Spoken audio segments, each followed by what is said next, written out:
Hello. Today, I am super excited to bring you a little bit of detail about your tax deductions. Over the years, I have come to learn quite a lot about specifics in the categories inside your Schedule C deductions. And some of them are pretty interesting and kind of give you some of the strategy behind what to stress over and what not to stress over when it comes to taking your deductions for your self-employment or your small business. All right, so let's just jump right in. So when it comes to the Schedule C, there are basically a whole bunch of different categories of deductions. And essentially, your goal is to document those deductions all through the year in the way that the IRS requires. But your tax return is only going to have the totals in each category. Okay. So the IRS can go back and they could ask you to show them more detail on anything in any of those categories, at which point you would want to show the bookkeeping that showed everything inside, for example, your supplies expense or your travel expense. But on the tax return itself, think of it more like the cliff notes, whereas your bookkeeping, where you have every transaction, is War and Peace itself. It's the whole novel. So the IRS can come and audit you and ask to read a chapter, and you will have to provide the chapter. And here in my analogy, the chapter is your receipts, possibly your bank statement, and maybe some of your bookkeeping. So today I want to talk to you about a few key interesting areas when it comes to these deductions and give you a little extra guidance at the end.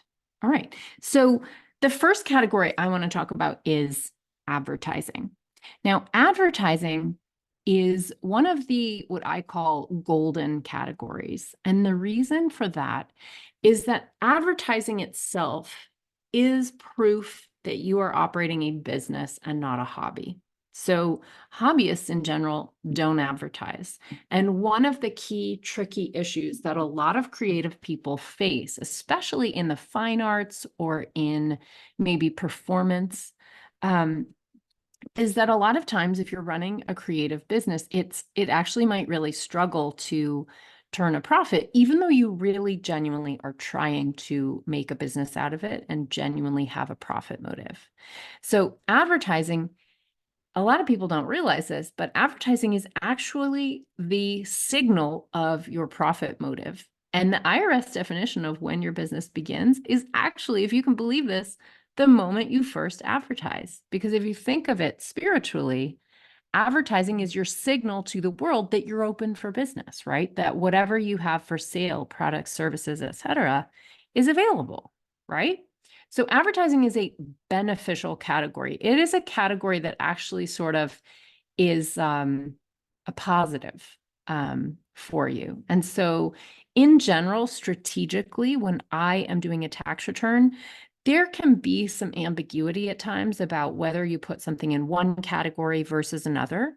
I honestly think that people stress about that a little too much, but I will say that if there's ever ambiguity about if something is in one of two categories and one of the categories could legitimately be advertising, I put it in advertising. So for example, your website or your website hosting fees, that's an advertising expense because your website is a key piece of advertising. So I don't put that in office supplies or some other part of the tax return. I always pull that one out and put it into advertising, especially if a person is kind of struggling to make enough profit to stay on the good side of that hobby loss rule, where the IRS presumes that you have a business and not a hobby. I'm always trying to, bulk up the category where that really is proof of running a business. All right. It's a subtlety, but I thought I would share it. All right. There are two expenses on the tax return on the Schedule C that can tend to be a dumping ground. This can happen with lazy accountants. I see it all the time. And I say that because, when a tax preparer, when someone does your taxes, they see the work of the last person who did your taxes. Like that's one of the deals. So I always am seeing other tax preparers work whenever a client comes to me with last year's tax return, right? So I see it all the time that accountants, sometimes clients, but actually more often busy accountants who are just trying to run through a lot of tax returns really quickly, that they just will dump stuff in certain categories. And these two sort of typical dumping ground categories are office expenses and other expenses. Now, office expenses, it's actually attracted a little bit of scrutiny under the law for this reason. So I know New York State, it was a while ago, but when I did some continuing education with the state of New York, back when I lived there and was first training up in taxes, and New York had actually passed some laws around the office expense category. I don't actually even remember what they are at this point, but the caution was basically just don't just put anything you don't understand what it is into the category of office supply or office expense. Actually go back and ask your client what this thing is and put it in the right place. So apparently New York State was seeing a lot of accountants just dump stuff into that category in the Schedule C. So New York was going through and making a practice of auditing tax returns where that had happened, to see if there was stuff in that category that didn't belong there, and maybe that shouldn't be on the tax return at all. Now, a related but slightly different category is called other expenses. And I have something kind of interesting to share with you about the other expense category on the Schedule C. So other expenses is sort of a catch-all category that comes at the end of the rest of your Schedule C deductions. And it's an unnamed category, and it's essentially for things that don't fit in another place, right? So you might have deductible expenses that are perfectly legitimate, but there isn't a specific pulled out category where those would fit into. Some things that I often put on the line, other expenses, are research expenses, education expenses, professional development expenses. And occasionally, if it's a large line item that is too big to go and fit into office supplies, I will put postage expenses there as well. That typically will be for example, an artist who's shipping work, because as you know, if you're an artist, especially like a sculptor or someone making large works, you know that shipping expense can start to get gigantic and be quite a bit more expensive than, an office that is just, dealing in paper and might be sending envelopes through the mail. You are sending crates, right? With massive amounts of insurance. So that's quite a different category of expense. So interestingly, I heard this interesting thing that the IRS computers actually cannot see exactly what is in the other expense category. The computer itself is only scanning what the total number is on office expense. But if that number is out of line, if it's really, really high, especially really, really high with a lot of blanks on the other parts of the Schedule C, then sometimes the IRS will turn around and ask the client, ask the taxpayer, to show them what is in that category. So in other words, they cannot actually see on your tax return what's in your other expense categories. And so sometimes strategically, you don't want to use the other expense category as a dumping ground and just put a ton of stuff there, because if that line item gets too out of proportion to the rest of the stuff in your Schedule C deductions, you might get an audit simply because the IRS can't see what's in there and they want to ask you. Okay. So that is just a very sort of insider tip about something maybe to try to avoid on your Schedule C. In general, you want to do the best job that you can, putting your expenses in the proper category where they belong and being specific. Now, you don't need to have 50 line items on the other expense category, and please don't. But, everything that is a professional development expense, you can put together as one line item.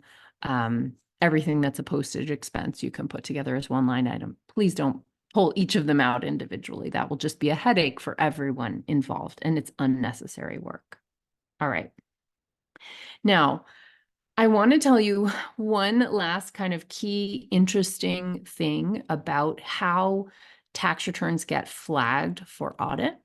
So on your Schedule C, there is a code at the top called a NIAX code. Can't remember exactly what that stands for, North American something. It's basically an industry code. And it basically identifies what field you're in. Now, these are fairly broad. I mean, my painting practice has the NIAX code, independent artists, writers, and performers. And, that's a huge, every performer in the United States, every writer in the United States, every artist in the United States are all in that category. So it's a big category, right? It's quite broad. But what happens is, you identify with the NIAX code what field you are in. And if you think about it, the IRS has all the data, right? They have all the data from every single tax return, every single Schedule C across the entire US taxpaying population. And so they run what is called a Diff Score. It's a differential. So they basically determine what a reasonable range is for each NIAX code, each industry, right? So they know for every single category on your Schedule C, they know what a sort of low and high range are for that category.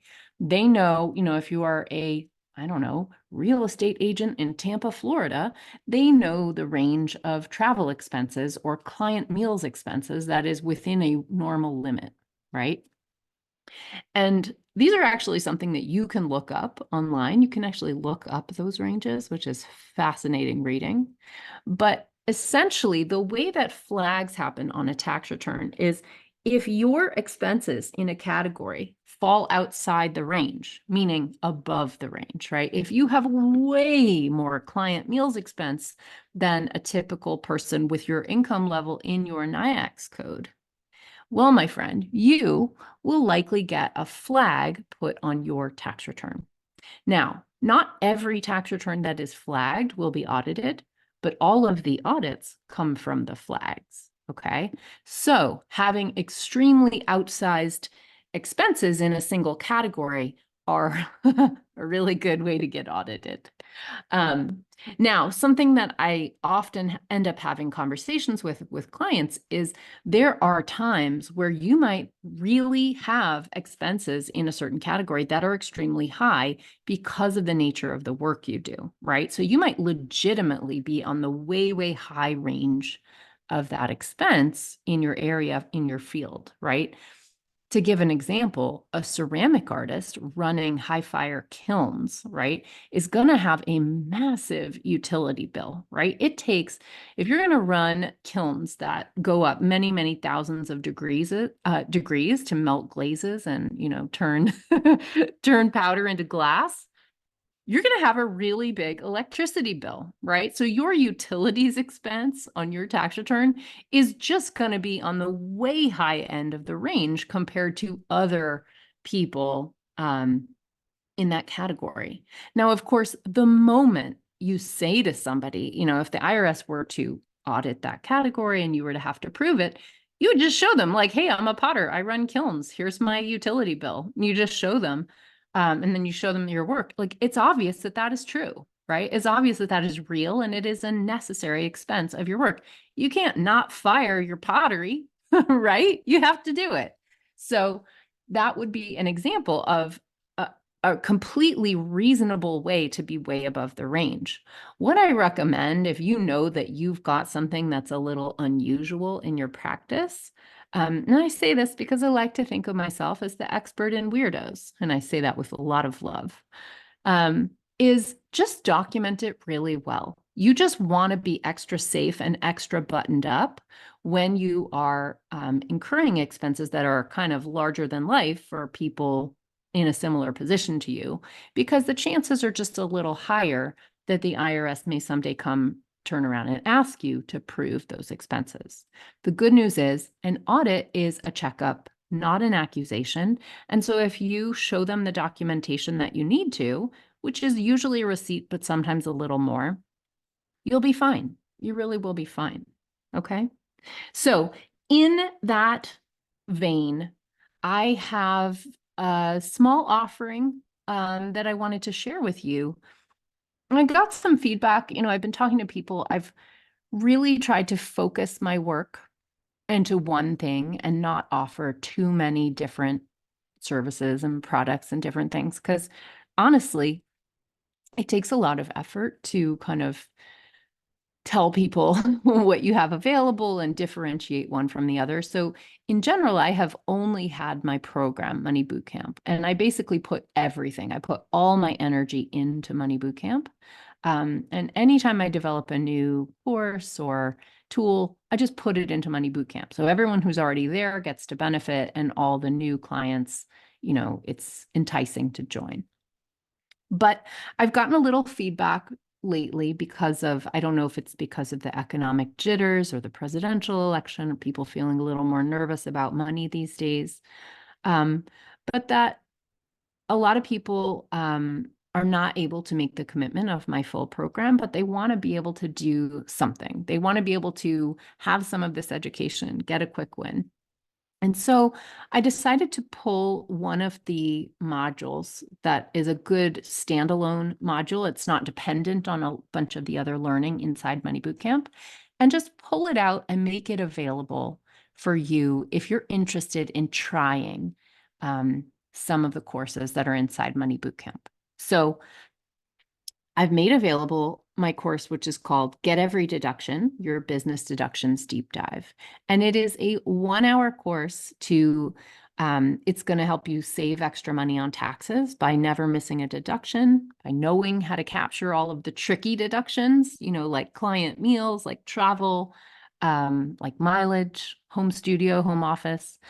And it will also help you get all of your documentation tidy, organized, and IRS proof, especially for those scenarios where you have, for example, a ginormous utility bill, and you know that it's something that could come under scrutiny, and you want to be sure that you are documenting it exactly right, and you've got everything you needed so that you feel totally confident taking a really big expense that is genuine, but knowing you've got the proof to back it up if it's ever audited.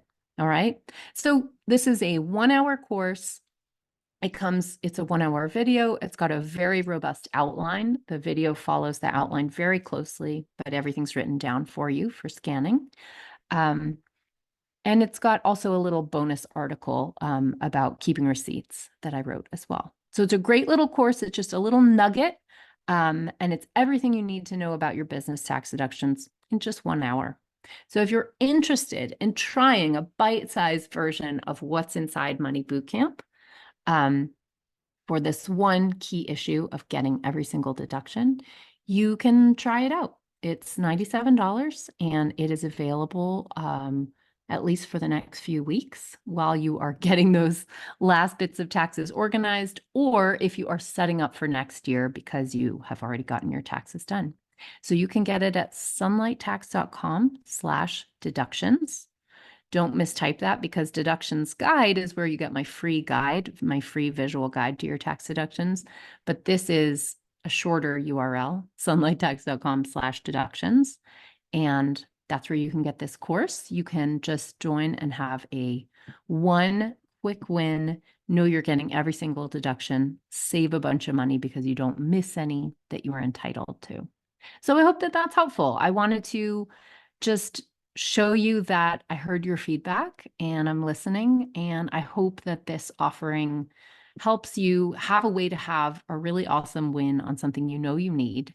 And if you decide that you like it, I have a coupon available inside the program, inside that course, for $97 off of Money Bootcamp. So if you do decide you ever want to, within a couple months, if you decide that you'd like to join bootcamp, effectively, you will get the cost of this course as a discount on Money Bootcamp.